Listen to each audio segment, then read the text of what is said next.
boa tarde.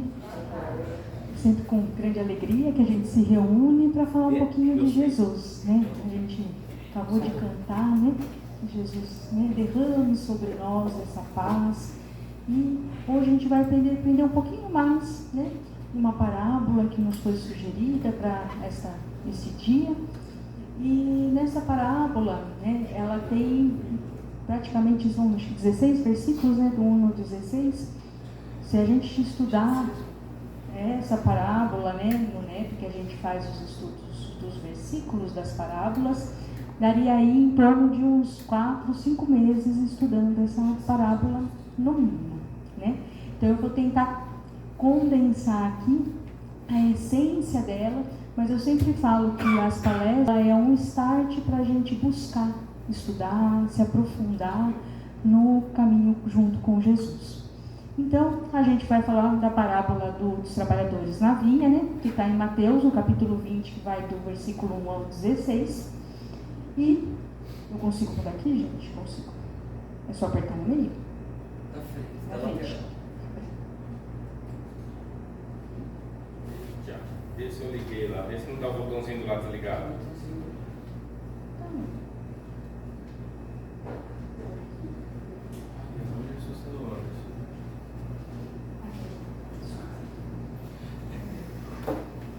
Então, toda vez que a gente vai estudar uma parábola, é importante a gente entender o que estava acontecendo antes para que Jesus achasse interessante colocar aquela história no meio do que ele estava vivenciando.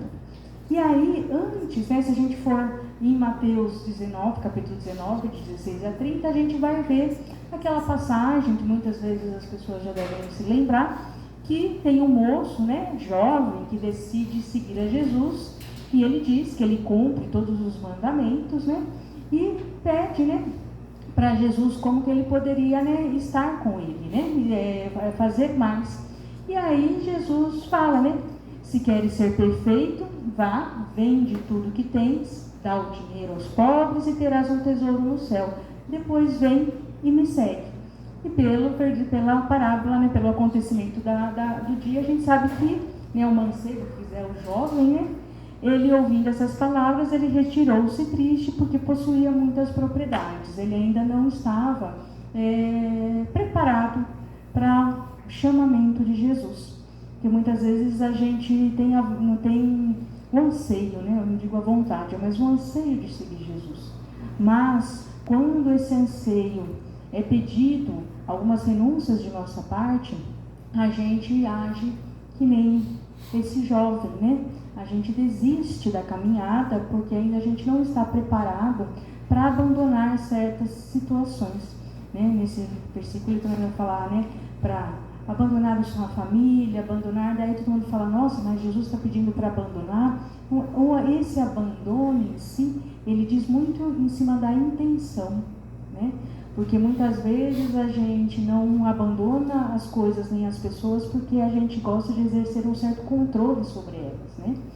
E se a gente deixar livre, a gente tem medo, né? E como que vai ser? E quando a gente segue Jesus, a gente segue as leis divinas. E quando a gente segue a Deus, e muitas vezes a gente tem que deixar as pessoas livres, muitas vezes a gente tem que deixar o dinheiro fluir, as coisas fluírem, e muitas vezes a gente tem um pouquinho de dificuldade, né?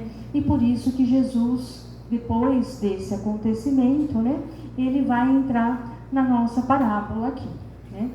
E aí ela começa assim: porque o reino dos céus é semelhante a um homem, pai de família, que saiu de madrugada a assalariar trabalhadores para a sua vinha.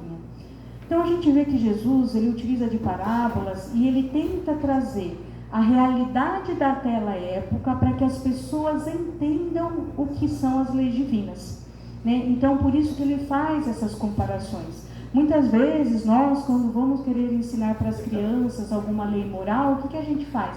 A gente conta as historinhas, né? Então a gente tem dos 3 porquinhos, né? Construiu a casa num ambiente que não era bom, passou lá o vento, levou, né? O que a gente está tentando ensinar? A moralidade dentro daquilo. Jesus também parte dessa mesma questão, Porque ainda, moralmente, nós ainda estamos muito infantilizados.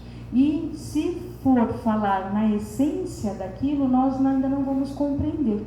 Por isso que Jesus utiliza dessas histórias, usando o cotidiano daquela população, para que haja uma compreensão a respeito do que ele gostaria de estar informando.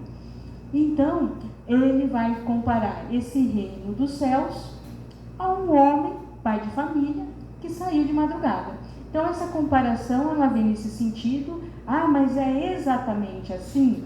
Não, não é exatamente assim, mas a gente ainda não tem estrutura para elevar esse pensamento. Então, nós vamos primeiro, é que nem a gente quer que uma criança leia e a gente não ensina primeiro como que é a letra A. É assim que Jesus faz conosco. Ele está ensinando o básico aqui, para que depois que eu aprenda tudo isso, eu consiga transmutar internamente a minha consciência para algo maior que eu ainda não consigo recepcionar hoje. Então, nessa parábola, a gente pode configurar que o pai da família universal é Deus, né? Então, a gente pode colocar que esse Deus, ele deseja contratar-nos para quê? Para sermos servidores para o trabalho de construção do que ele deseja aqui na Terra. Então, todos nós reencarnamos com um propósito, cada um com o seu individual, para vir aqui trabalhar esse propósito, e nesse trabalho eu me aperfeiçoo, viro uma pessoa melhor, porque esse trabalho irá me exigir esse aperfeiçoamento, e aí eu vou receber um salário, né? E aí ele sai a primeira madrugada. A gente sabe que os judeus, eles contam as horas de forma diferente, né? Então, às 6 horas, para eles seriam a primeira hora, né? E aí depois vai falar a terceira hora, a quarta hora, depois a gente só faz as transposições, mas eles acabam contando de forma diferente, tanto que o Shabá lá, né, começa às 6 horas da noite, né, que seria a primeira hora, né, da noite que vai começar. Mas esse daqui ele sai às 6 horas da manhã a procurar, né, trabalhadores para sua vinha. E aí a gente fala nessa vinha, o que seria essa vinha, né?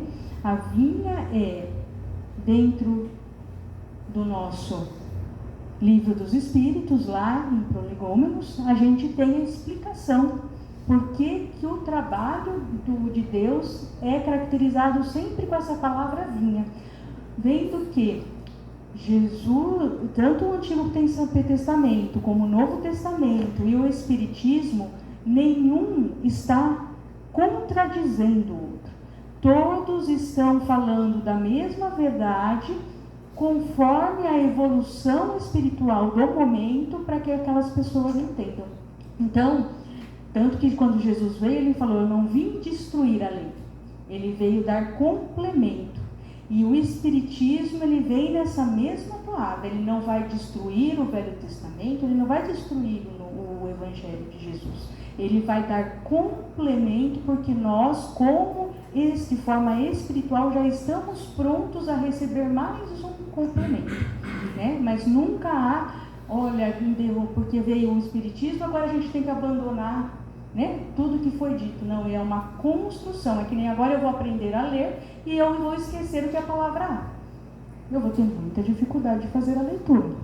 Então, é toda uma evolução que um só tende a acrescentar o outro, tá? Então, aí a gente vê que lá no começo, lá, foi indicado para Porás, no cabeçalho do livro, a cepa que te desenhamos, porque ela é emblema do trabalho do Criador. Aí se acha reunidos todos os princípios materiais que melhor podem representar o corpo e o espírito. O corpo é a cepa, o espírito é o licor, a alma ou o espírito ligado à matéria é o bago, né? O bago seria cada gominho ali de uva ali, né? Seria o bago. O homem que pensencia o espírito, né? A gente eleva o nosso espírito, a gente aperfeiçoa o nosso espírito pelo trabalho. E tu sabes que só mediante o trabalho do corpo o espírito adquire conhecimento. Então ele está colocando aqui que sem o trabalho nós não vamos conseguir a nossa evolução. Que o trabalho, como a gente sabe, dentro lá do livro dos Espíritos, é uma das leis divinas, Deus trabalhe, porque nós não deveríamos de trabalhar também, se somos seus filhos e seguimos os seus exemplos. E por isso a gente reencarna para poder exercer esse trabalho e aprender com todas essas experiências, né, que nos são necessárias. Então, a gente continua dentro dessa parábola e ele vai falando, né? E ajustando com os trabalhadores um dinheiro por dia, mandou-os para a sua vinha. Então, vocês vão perceber que com os primeiros trabalhadores, eles ajustou o valor. Agora, com os outros, ele não vai ajustar, ele vai chamar só, né? Então, saindo perto da terceira, viu outros que estavam ociosos e disse-lhes: ide vós também para a vinha e dar-vos-ei o que for justo. Já não é mais um salário específico, ele já fala da justiça. E eles foram. Saindo outra vez perto da sexta e nona hora, fez o mesmo. E saindo perto da hora 1/10, que seria a última hora, né? Então esses que foram só na hora 1/10 trabalhavam 1 hora, né? E estavam ociosos e perguntou: por que estáis ociosos todos os dias? E disseram-lhe eles: porque ninguém os assalariou. Disse-lhes ele: ide vós também para a vinha e recebereis o que for justo. A gente tem uma mensagem do Emmanuel, né, no livro Fé, Paz e Amor, no capítulo 10, entre os chamados e os escolhidos, que ele vai falar assim: todos são chamados para a obra a fazer, a fim de conjugarem esforços dentro da finalidade da instituição a que se ajustam. Entretanto, raros se portam à altura dos compromissos que assumem. Muitos deles devoram o tempo, renovando indagações incessantes acerca do problema comezinho da casa, a pretexto de reconhecerem esclarecimentos e diretrizes. São os servos ociosos. Então aí a gente tem uma explicação, né, porque a gente vê lá que ele está chamando de servos ociosos. E aí a gente vai aqui em Emmanuel, ele explica quem são esses servos, né? São esses servos que estão perdendo tempo com coisas que não vão trazer crescimento espiritual para eles. E a gente fala quantas vezes a gente não é esse servo ocioso, né? A gente gosta lá, domingão, vamos colocar um Netflix, assistir uma bobagem, né? A gente ainda tem esses momentos, né? Seria, né, hipocrisia nossa falar que a gente não tem esses momentos ociosos, né? A gente sabe que espíritos mais evoluídos, eles dificilmente têm esses momentos, mas nós ainda, na nossa condição espiritual, a gente ainda faz esse usufruto desse tempo e perde esse tempo no momento que poderíamos estar trabalhando para a vinha do Senhor. Então ele coloca, né, ele descreve e mostrando que todos nós somos convocados ao trabalho, né? Então a gente tem várias oportunidades ao longo do nosso dia a dia para estar exercendo esse trabalho.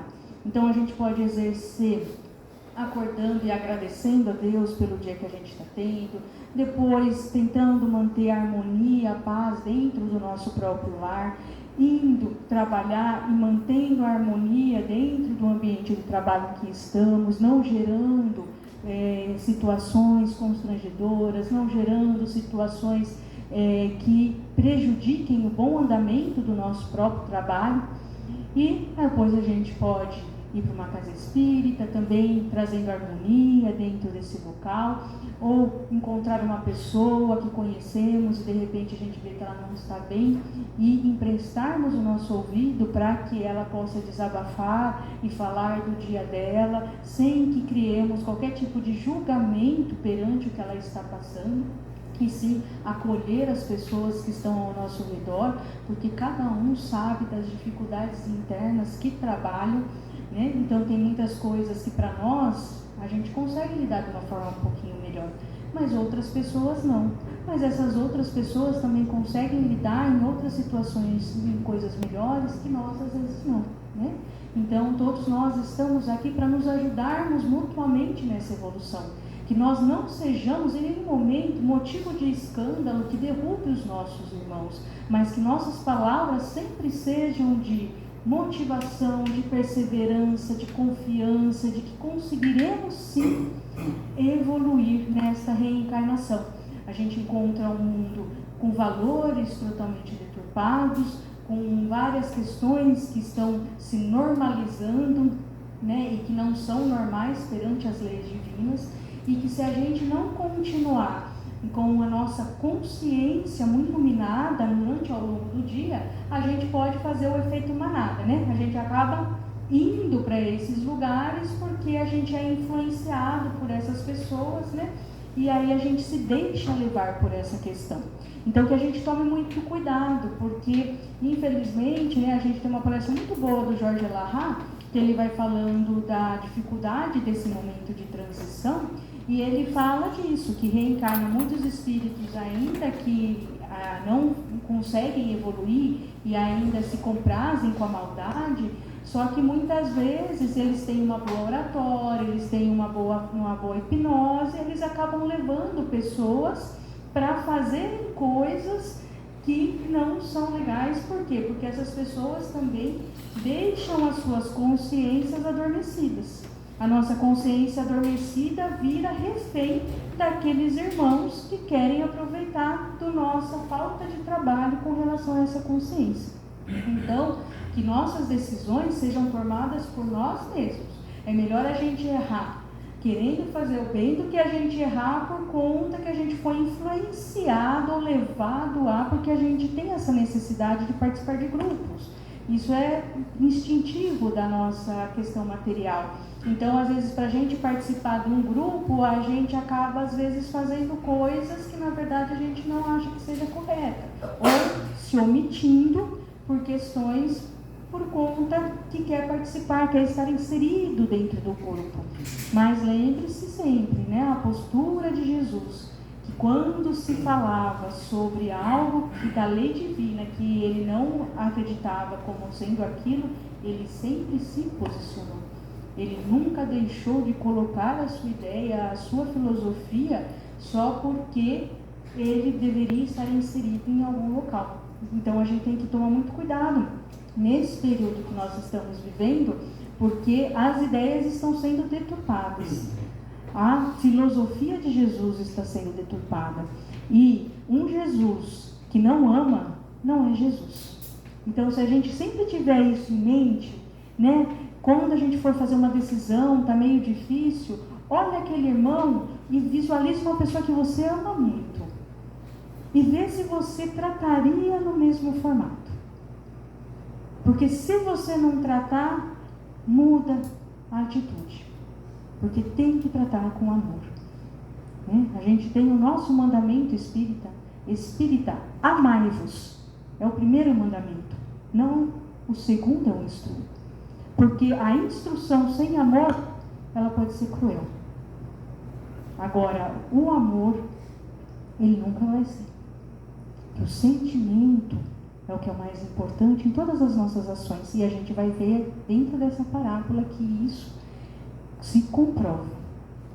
E aí, a gente tem lá no Evangelho segundo o Espiritismo, porque essa parábola a gente encontra nesse capítulo do Evangelho. Ele vai falar que o obreiro da última hora, ele tem direito ao salário, mas é preciso que a sua boa vontade o haja conservado à disposição daquele que o tinha de empregado, e que seu retardamento não seja fruto da preguiça ou da má vontade. Tem ele direito ao salário, porque desde a alvorada ele esperava com impaciência aquele que por fim o chamaria para o trabalho. Laboroso, apenas lhe faltava o labor. Então, aquele espírito que tem a vontade de trabalhar, pode ser que tenha ocasiões na vida, e muitas vezes a gente pode ter chegado numa ocasião dessa, já passado por uma ocasião dessa, que a gente tem vontade de trabalhar, a gente tem com vontade de fazer, mas parece que as coisas não acontecem. Parece que quando você tenta de um jeito não dá certo, outro. Isso é porque Jesus está preparando o vaso. Porque primeiro ele prepara o vaso, para quando que o vaso estiver pronto, ele entrega o trabalho, para que a gente aprenda com ele. Porque muitas vezes, se a gente se precipita, né, porque a gente sempre quer as coisas para amanhã, se a gente se precipita a pegar um trabalho que ainda nós não estamos preparados, a gente acaba criando situações embaraçosas para nós e para aqueles com quem a gente convive. Mas quando a gente se prepara o vaso, o trabalho cai em nós. Você pode perceber que daí é aquela coisa, né? Muitas pessoas falam assim, agora eu já desisti, vou fazer isso, e de repente a pessoa fala, nossa, agora chegou. Né? Porque é o tempo de Deus, nunca é o nosso tempo. Então, se às vezes a gente está querendo trabalhar muito, mas aquele trabalho não está chegando, aproveite o tempo para quê? Para se preparar para o trabalho. Isso que é mais importante. Deixe o seu vaso pronto. Porque quando o vaso está pronto, Jesus, o nosso governador, vai encaminhar o trabalho para nós. E a gente tem também, lá no Fonte Viva, no capítulo 1, trabalhadores, né? Os trabalhadores despertos, todavia, ainda mesmo quando chamados à obra nos últimos lances do dia, sintonizam-se com o dever que lhes cabe, elegendo na renúncia o clima da própria ação e de braços resolutos no serviço a realizar, aprendem que o tempo é também, qual o solo fecundo, a retribuir-nos em regime de percentagem crescente as bênçãos que semeamos. É bem interessante isso, né? Porque a gente às vezes dá um trabalho para uma pessoa e às vezes ela enrola, ou ela demora, ela não sabe como fazer, tá, não sei o quê, ela demora. E de repente dá um trabalho para a mesma pessoa, para uma outra pessoa, ela pega e em 15, 20 minutos ela resolve, né? Para a gente já começar a entender por que talvez os das últimas horas tiveram a mesma bonificação das primeiras, né? Porque no primeiro olhar a gente olha aquilo e acha meio injusto. Mas a gente está percebendo que os trabalhadores da última hora têm uma característica, a renúncia. Quando eles recebem o trabalho, eles profundamente realizam a ação, não importando quanto que para eles vão ter que perder. Diferentemente do nosso personagem do começo, né? Que foi chamado para seguir Jesus, mas ele ainda não tinha a renúncia presente em seu coração. Ainda ele não conseguia fazer isso. Não vendo isso como uma crítica, porque você vê também a atitude de Jesus. Jesus não falou, olha, você não vai conseguir, viu? Por que vem aqui me importunar? Não, ele deixa aquele espírito livre para viver as experiências necessárias para que quando o vaso estiver preparado, ele vai retornar, né? Então, que a gente respeite a individualidade de cada um e o momento de cada um e se preocupe com o nosso momento. O que a gente pode fazer como ação para já tornarmos esses trabalhadores e caminharmos para o Cristo, né? E ele fala, acordados, pois, para a responsabilidade que nos assiste, saibamos construir com Jesus o progresso e a segurança, a alegria e a tranquilidade dos outros, na certeza de que somente assim, então não tem outro jeito, ele fala é somente assim, porque muitas vezes a gente faz assim, a gente lê, sabe que a gente precisa amar, sabe que a gente precisa renunciar, mas na hora que a gente está no serviço, e aí a gente vai precisar exercer esses valores, o que a gente fala? Não, mas aqui nesse momento, Jesus não vai querer assim. Por quê? A gente deturpa a ideia, porque a gente não consegue às vezes cumprir. Então, se atentar, porque tem vários momentos nas mensagens de Emmanuel, vários momentos dentro do próprio Evangelho segundo o Espiritismo, que ele vai falar, somente é assim. Vai no capítulo de caridade, ela fala, somente através da caridade. Se ele fala somente, é porque só tem esse caminho. E muitas vezes a gente fica, né, pedindo que ai Senhor, me dê a luz, o que eu tenho que fazer, o que eu tenho que não sei o que. Já está escrito. É que a gente gostaria de receber uma outra resposta. E por isso que a gente fica exortando, pedindo. Daí a gente abre lá a mensaginha, vem falando para a gente amar. Daí você fala, não, acho que não é essa, peraí, acho que é outra. A gente abre outra, né? Caridade. Não, também não é essa. E a gente vai abrindo, mas a gente não vai conseguir encontrar dentro desses livros a resposta que a gente quer. Porque a resposta que a gente quer não está com Jesus. Está no nosso próprio ego, nos nossos anseios e nas nossas vontades. Porque quando nós queremos o que o Cristo deseja, o que Jesus deseja, a vida flui. Você começa a fazer, as portas começam a se abrir, porque você está conforme a lei divina. Então nada vai te impedir. A partir do momento que a gente quer resistir, a gente vai teimando, né? Como a gente vê Jesus falando para Paulo, né? Pare de lutar contra os aguilhões, né? O que ele está falando? Você está tão teimoso, O aguilhão, o que é? Aquela lança, né, com a pontinha, quase igual o chicote do... a gente descontrair, quase igual, que é o quê? Espetava o boi para que o boi voltasse no caminho. Muitas vezes Deus vai nos trazer esse espetãozinho. Volta para o caminho. Volta para o caminho. E o que a gente fica? A gente fica olhando para a lança e berrando para a lança, querendo brigar com a lança, querendo roubar a lança do que está fazendo aquela questão. Porque a gente sabe que a dor, ela é o quê? Um alerta. A dor está falando para você, não vá para este caminho. Essa é a mensagem de Jesus.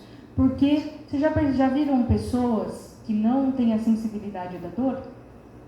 Elas se queimam e não percebem que elas estão se queimando. Elas perdem o braço. Está vendo como a dor ela é importante? É que para nós sentir a dor não é legal. E a gente tem a tendência a ficar teimoso, né? Renitente com relação a esses aguilhões. E é isso que Jesus fala lá, quando a gente vai ler Paulo e Estevão, no caminho de Damasco, quando Paulo se encontra com Jesus, Jesus fala, para de recalcitrar contra os aguilhões, para de ficar teimando, o seu caminho não é aqui, é aqui. Mas a gente quer sempre o caminho do vizinho, né? Porque o caminho do vizinho é mais fácil, né? Porque a gente está na vida dele, a gente acaba indo por aí. Então, somente assim, edificando bem daqueles que nos rodeiam, é que em verdade conseguimos obter a construção do próprio bem.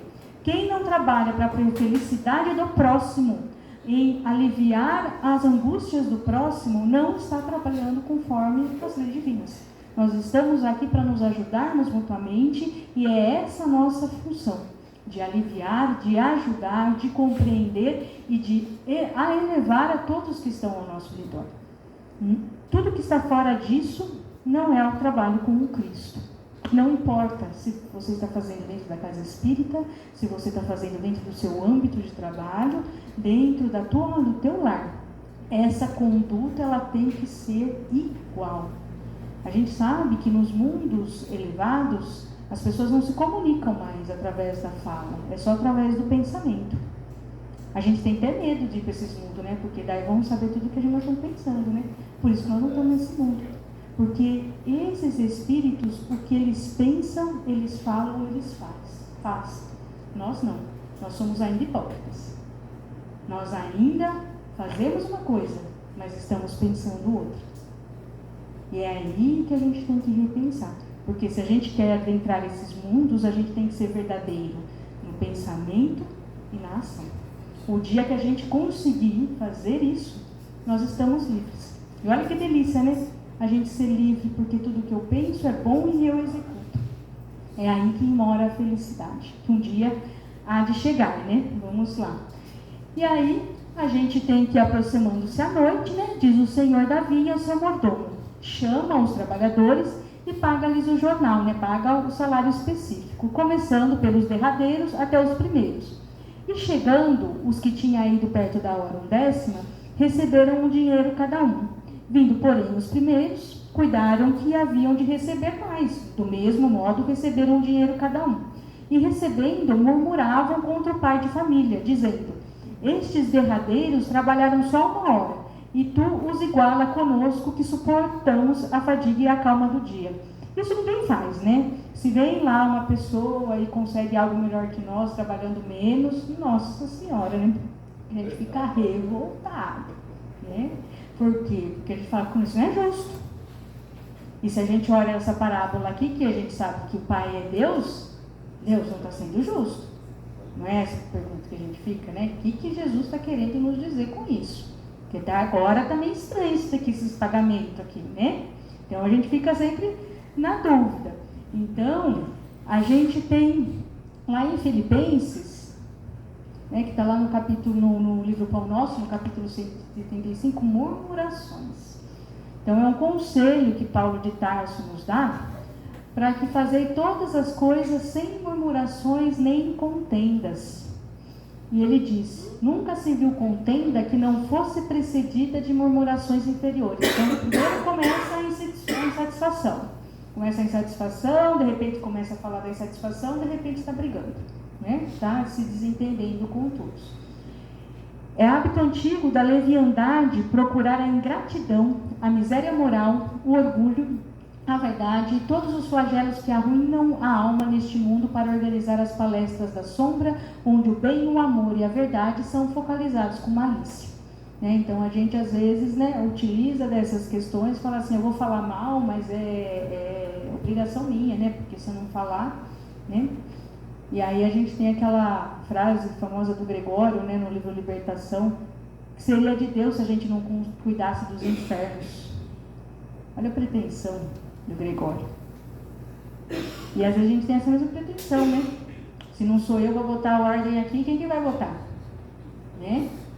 Então a gente se coloca na posição, muitas vezes, de agentes de Deus, mas sem agirmos como Jesus nos ensinou. Porque nós podemos colocar a ordem em qualquer lugar, mas que essa ordem seja pautada em cima do amor e do respeito para com todos os irmãos. Porque todos nós estamos aqui na mesma labuta, na mesma vontade de crescimento, de chegarmos a sermos felizes, a ganharmos esse salário, né? Que o maior salário que nós vamos receber no final de uma jornada evolutiva é a felicidade plena. É estarmos plenamente felizes. E quando a gente está feliz, que delícia, né? Se a gente conseguisse manter essa energia, esses eflúvios o tempo todo. Essa é a sua destinação. É isso que você vai chegar. E te digo mais, a plenitude que você se sente aqui encarnado não é 1/10 da plenitude que você vai sentir quando você chegar nos mundos felizes. Só para dar vontadinha de tentar fazer, né? De tentar mudar. Porque a recompensa vai ser muito maior. E aí, a gente vê que quando alguém começa, né, a encontrar motivos fáceis para muitas queixas, é justo proceder a rigoroso autoexame, de modo a verificar se não está padecendo da terrível enfermidade das murmurações. E tomar muito cuidado, porque tem pessoas que elas têm costume de reclamar. Eu conheço pessoas que eu trabalhei que elas chegavam reclamando, trabalhavam reclamando e saíam do trabalho reclamando. Eu falei, gente, como consegue, né? Porque assim, a gente fica um pouquinho, né? 1 minuto, 2 minutos junto, né? Ela fica o dia inteiro com uma pessoa ali, né? Naquela energia, naquela situação. Deve ser muito difícil. Então, que a gente tome cuidado quando a gente começa a reclamar da gente, da vida, do mundo, porque para a gente ir para as contendas, que seriam as brigas, é o próximo passo. Então, não alimenta o fogo para que as labaredas depois se tornem incontroláveis e você não consiga segurar. Trate já ali, ó, antes que o negócio comece a piorar. E no finalzinho dessa mensagem, Emmanuel vai falar: lutemos quanto estivermos em nossas forças contra essas humilhantes atitudes mentais. Confiados em Deus, dilatemos todas as nossas esperanças, certo de que, conforme asseveram os velhos provérbios, o coração otimista é medicamento de paz e de alegria. Porque ele fala confiados em Deus. Se você tem fé em Deus, tudo que você vive está certo. Por mais injusto que possa parecer na aparência. Então prestem atenção. Porque muitas vezes a gente acha que a gente sofre injustiça. Mas a gente não sofre injustiça num mundo criado por Deus. Porque Deus é justo. Mas é misericordioso. Tem até algumas coisas que poderiam estar acontecendo, ele evita. Então não existe injustiça. Se você está numa situação, procure analisá-la e verificar o que essa situação tem para te auxiliar. Aproveita aquele momento, porque é um movimento de aprendizado, de evolução. Que a gente, utilizando de toda a nossa consciência iluminada, a gente pode sair daquilo muito melhor do que a gente adentrou. Mas a gente sabe que passar por essa situação normalmente não é fácil, que vai exigir de você elementos e vontade para que aquilo se concretize, né? Não vai ser alguém que vai vir e vai fazer por você. Você vai precisar criar esses elementos internamente para sair dessa situação. Então, que a gente aprenda a trabalhar no serviço cristão sem reclamar, né? Já é um grande avanço para nós. Ah, mas aquele irmão fez aquilo. Aquele irmão fez aquilo, é ele com Deus. Você continua fazendo o seu trabalho. Porque se a gente ficar tomando conta do serviço de todos, a gente esquece de fazer o nosso próprio serviço, né? Às vezes a gente quer tanto fazer o bem, que a gente esquece ser bom, né? A gente acaba ficando rígido demais, né? E ainda a perfeição a gente está muito longe, né? Então que a gente consiga aí conviver dentro das nossas perfeições e imperfeições internas que ainda todos nós temos, né? Que ninguém aqui é Jesus, né? A gente está muito fora disso. E aí esse pai vai responder. Mas ele respondendo disse a um deles: amigo, não te faço agravo, não ajustaste comigo com dinheiro? Toma o que é teu e retira-te, e quero dar a este derradeiro tanto como a ti.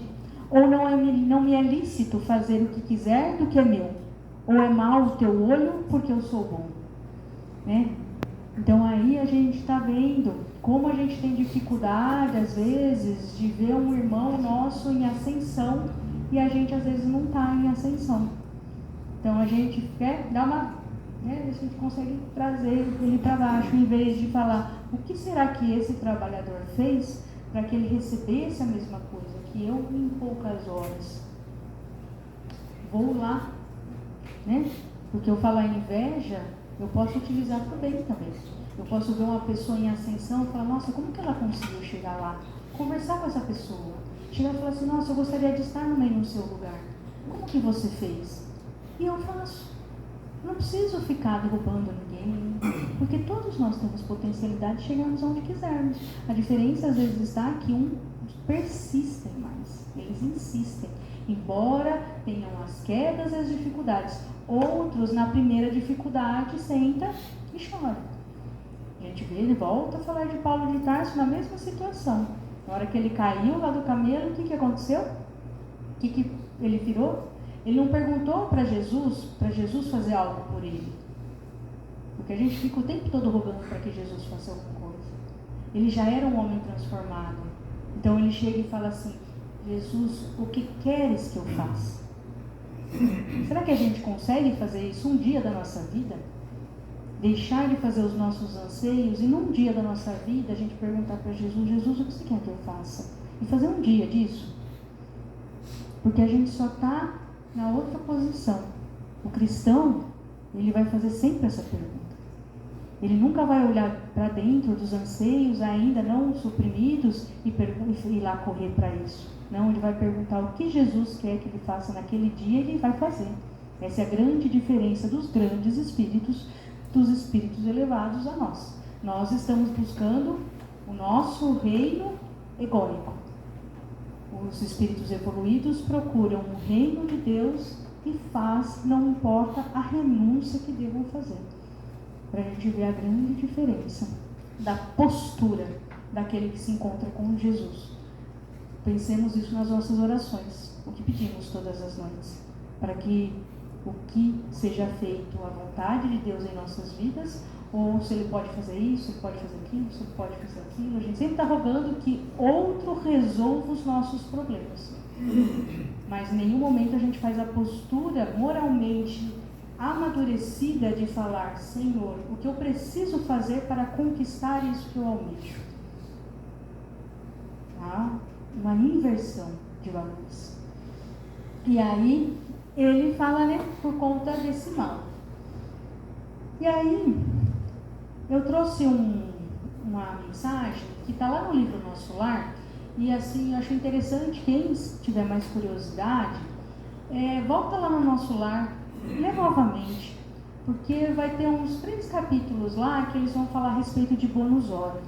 E a gente acha que o bônus hora, ele funciona na mesma proporção que o nosso salário aqui, mas há uma grande diferença ali, né? Então, que ali ele vai dar várias definições. Aqui eu trouxe só uma partezinha, que nem eu falei, eu só fico aguçando vocês para lerem depois e buscarem informações, estudarem, né? Mas essa parte de baixo que a gente vai falar um pouquinho sobre uma fala da mãe do André Luiz. Em primeiro lugar, a gente vai ter lá no Evangelho segundo o Espiritismo, a verdadeira pureza não está somente nos atos, está também no pensamento, porquanto aquele que tem puro coração nem sequer pensa o mal. Foi o que Jesus quis dizer. Ele condena o pecado mesmo em pensamento, porque é sinal de impureza. Então, a grande diferença dos trabalhadores que lá estão é que o trabalhador da primeira hora, ele estava preocupado com o salário. Ele não estava preocupado em trabalhar. Ele estava preocupado com os interesses dele. Tanto que quando ele recebeu o salário, ele viu que recebeu menos, vamos dizer assim, que aquele que só trabalhou uma hora, ele se sentiu injustiçado. Quem trabalha com Cristo não se preocupa com o salário. Há uma grande diferença, não há intenção. Porque muitas vezes a gente faz assim, né? A gente começa a trabalhar na casa espírita, tá melhor, tá não sei o que, a vida tá boa, de repente vem uma situação de desafio necessária para o desenvolvimento espiritual da nossa alma. E o que a gente faz? Ô Senhor, estou fazendo tudo certinho. Por que você me trouxe isso? Olha o salário. Olha o que está reclamando. Porque a gente não veio aqui para ter uma vida de alegria, só divertimento. Não, a gente veio aqui para trabalhar. E dentro do trabalho, quem é o trabalhador que é o laborioso, ele se sente feliz em estar fazendo aquilo, ele se sente útil. E essa utilidade traz para ele felicidade. Agora tem pessoas que através do trabalho ele não vê utilidade, ele só vê problema, pessoas que vão atrapalhar a vida dele, ele só vê o outro lado. Mas ele não vê efetivamente que Deus está convocando ele para um serviço e ele já deveria se sentir honrado só de ter esse trabalho para ser executado. A gente vê como a gente vai mudando a forma do pensamento. E aí a gente encontra ela falando um pouquinho ali, a mãe do André Luiz falando um pouquinho sobre o Bonus Horus. E ele fala assim: Deus também, meu filho, é administrador, vigilante e pai devotadíssimo. A ninguém esquece e reserva-se o direito de estender-se como trabalhador quanto ao verdadeiro proveito no tempo de serviço. Então você vê que ele está ali, na hora do pagamento ele está ali, o pai junto e ajudando o pagamento junto com o mordomo. Então ele que vai designar o quê? Com que intenção você fez esse serviço? Porque duas pessoas podem executar o mesmo serviço. Se você fez aquele serviço porque você queria algo em troca, você vai ser desiludido, porque uma hora a vida não vai trazer isso, porque não é para isso que nós viemos aqui. Agora, se você veio e fez de coração, com renúncia, querendo realmente exercer esse trabalho para servir a causa de Cristo, você já está recebendo. Porque só a felicidade plena que você se sente, você já está recebendo. A gente não consegue fazer algo sem a intenção, automaticamente eu vou me decepcionar. Porque o trabalho cristão, ele nem tem intenção. Ele tem o quê? Estou agindo conforme o diapasão das leis divinas. Isso é isso. Eu trabalho nesse sentido. E aí, ela diz, né? Ninguém esquecerá toda compensação exterior afeta a personalidade e a experiência, mas todo valor de tempo interessa a personalidade eterna. Aquele que permanecerá sempre em nossos círculos de vida e marcha para a glória de Deus. E por essa razão que o Altíssimo concede sabedoria ao que gasta tempo em aprender e dá mais vida e mais alegria aos que sabem renunciar. Novamente a gente vê essa palavra, renunciar. Se a gente, porque a renúncia, o que envolve? Eu não tenho intenção quando eu renuncio. Eu não quero receber de volta. Eu faço bem pelo bem. Se receber algo sobre isso, se eu receber ou não receber, para mim não vai modificar. Por quê? Porque eu não tenho a intenção de receber algo. Como que a gente vive as nossas relações?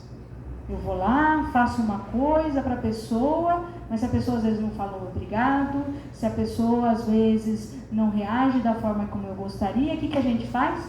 Nossa, acordei cedo e fiz isso para essa pessoa, e essa pessoa nem obrigado deu. Então você fez com intenção.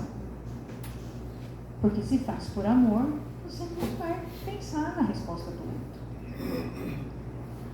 Vendo como a gente ainda está longe de chegar na essência do apóstolo mesmo, do Cristo.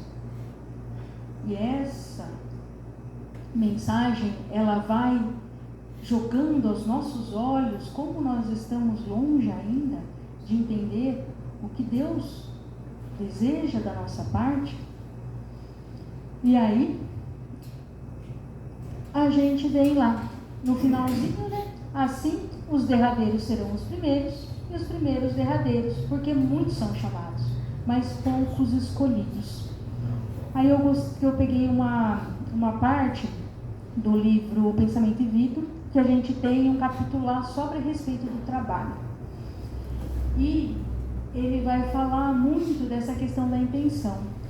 A gente vê trabalhadores da primeira hora que estavam lá dispostos a fazer o trabalho, que fizeram, mas que quando receberam não se acharam justo, então fizeram com intenção. E a gente tem os penúltimos que foram lá, fizeram o trabalho e o que eles receberam, eles não contestaram. Então muitas vezes a gente está na obra do Cristo, trabalhando fielmente, e de repente a gente tem a infeliz ideia de achar que a gente é melhor que o nosso irmãozinho que está do lado. Porque faz mais tempo que eu estou aqui, porque eu estudo mais, né? A gente sempre joga a sardinha para o nosso lado. A gente tomar cuidado com essas considerações, porque não tem ninguém aqui maior do que ninguém, nem menor. Todos nós somos iguais perante o Pai Nosso. Né? A gente viu lá, né, o estudo do Pai Nosso. Pai Nosso é o Pai de todos. E um Pai, ele vai agir de forma equânime, principalmente Deus, com todos nós. Então, dentro dessa questão, eu quis trazer lá o capítulo 7, que fala sobre o trabalho, mas é bom também, né, quem quiser dar uma boa esmiuçada nesse capítulo, porque ele é muito bom, que ele fala assim: não vale, contudo, agir por agir. As regiões infernais vibram repletas de movimento. Olha que ele compara. A espiritualidade ignorante, ela trabalha incessantemente. Ela está ali, fazendo mal, criando mal. Quem lê o livro Libertação foi o trabalho que eles têm. E eles são organizados. Que é um livro ótimo para vocês entenderem enquanto eles trabalham. Aconteceu na casa espírita. Vê o trabalho da espiritualidade ignorante. Trabalho é uma coisa. Agora, além do trabalho e obrigação, que nos remunera de pronto, é necessário nos atenhamos ao prazer de servir. O trabalho e a ação, ele transforma o ambiente. Então, a gente tem muita ação. Eu faço. Vamos dar um exemplo disso? Livro Voltei, Jacó Melo, né, que foi o presidente da Federação Espírita. Você olha a vida, a biografia desse homem, você fala: meu Deus do céu, o que esse homem fez? Lê o livro. Chega lá, luzinha pífia. Tem uma professora que trabalhou lá anos a fio com aquelas crianças, amando aquelas crianças, dando além do que uma educação, mas dando amor àquelas crianças. Ela está com uma luz enorme. E ele que achava que ele tinha feito tanto, ele está com uma luz bem menor. Por quê? Porque o trabalho dele era a trabalhação. Ele fazia, mas ele não estava colocando a essência, a renúncia, uma parte dele naquele trabalho. Se a gente não deixar uma parte nossa naquele trabalho, é uma trabalhação. Isso aí, hoje em dia, a gente tem que tomar cuidado, porque os robôs vão substituir essa trabalhação aqui. Né? Já substituíram muitos e vão estar substituindo nós nesse trabalhação. Agora, o trabalho-serviço, ele vai me transformar e transformar as pessoas através do meu exemplo. Porque eu vou estar lá trabalhando com amor, trabalhando com vontade que aquilo se faça. E se for preciso renunciar a algo de mim, para que o trabalho se concretize, eu vou fazer. Nós vemos Jesus renunciando ao corpo físico, para que o trabalho de Deus fosse feito na terra. gente vê o extremo de um ser chegando aqui, sendo só amor, só plenitude, tendo todos os poderes que a gente nem imagina quais são, mas se deixou imolar por renúncia a nós. O dia que a gente não, enquanto a gente não for para esse tipo de trabalho, nós estamos ainda no trabalho mecânico.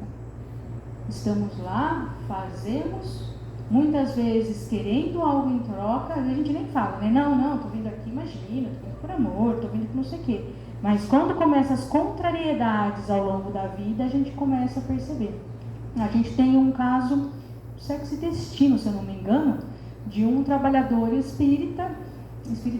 um trabalhador do plano espiritual que está lá numa casa, né, num posto, né, no plano espiritual, trabalhando 40 anos, fielmente.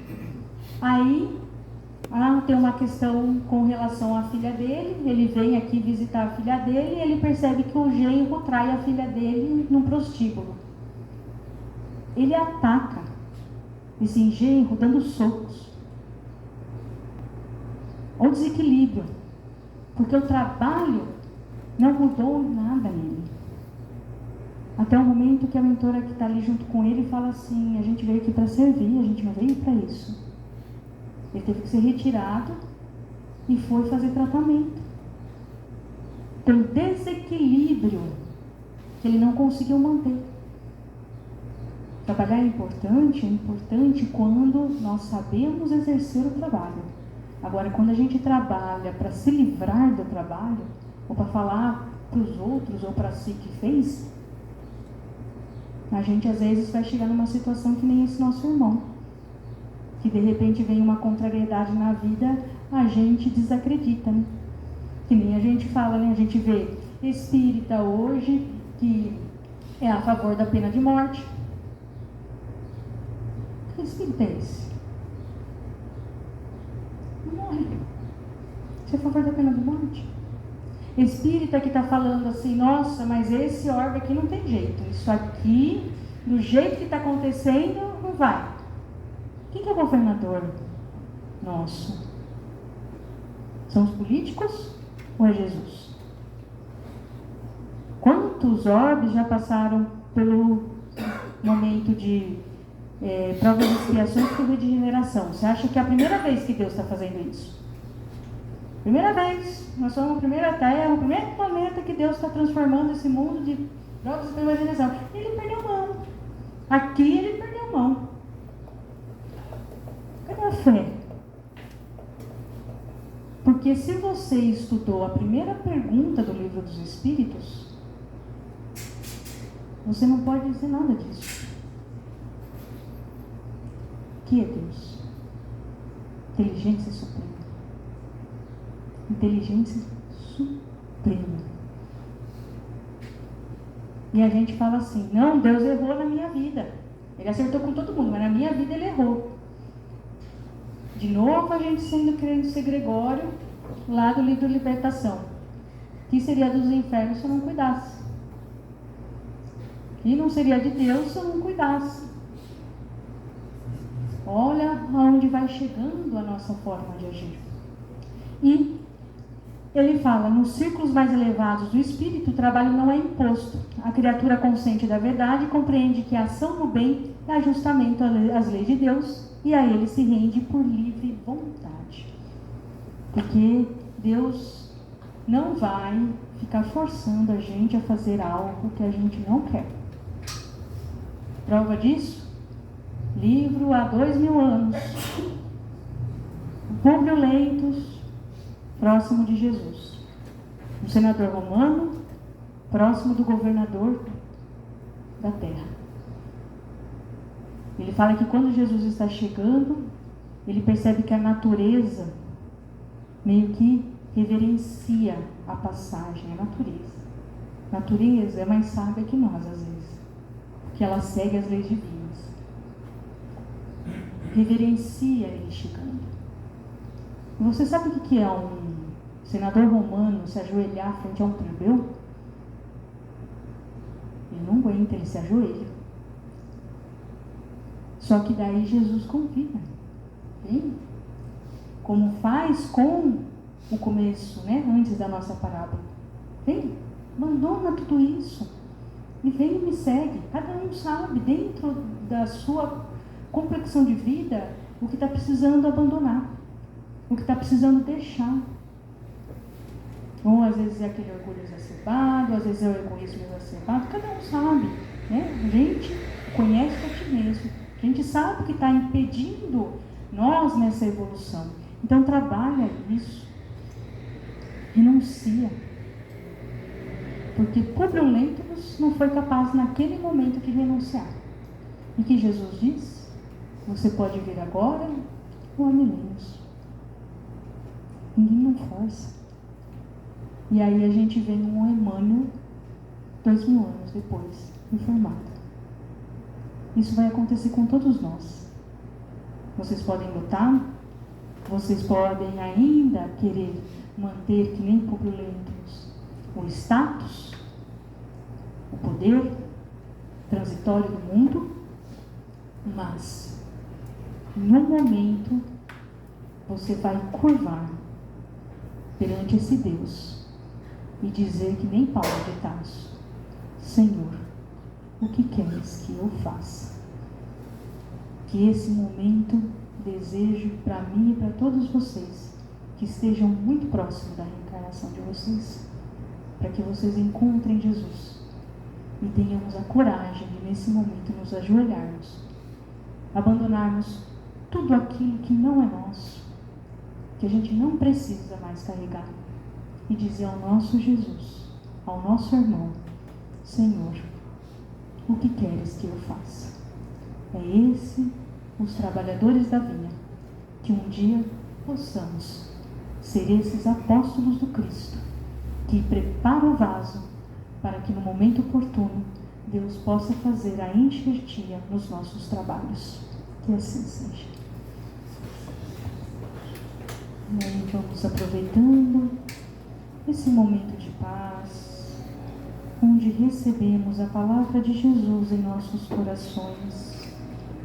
Rogamos, Senhor, que essa mensagem sedimente e fique guardada no lugar mais caro de nossos corações, para que no momento oportuno, no momento tão necessário para minha alma, das experiências aqui vividas, eu possa ter a coragem de me abandonar em meus orgulhos, nas minhas vaidades e no meu egoísmo, para servir a todos aqueles que vierem a mim. Que o meu exemplo seja sempre um espelho do meu Deus, e que a vontade dele se faça em minha vida, e que eu possa, a todos os instantes, caminhar alegremente, porque eu sou filha de Deus e represento Deus no meu caminhar. Que assim seja.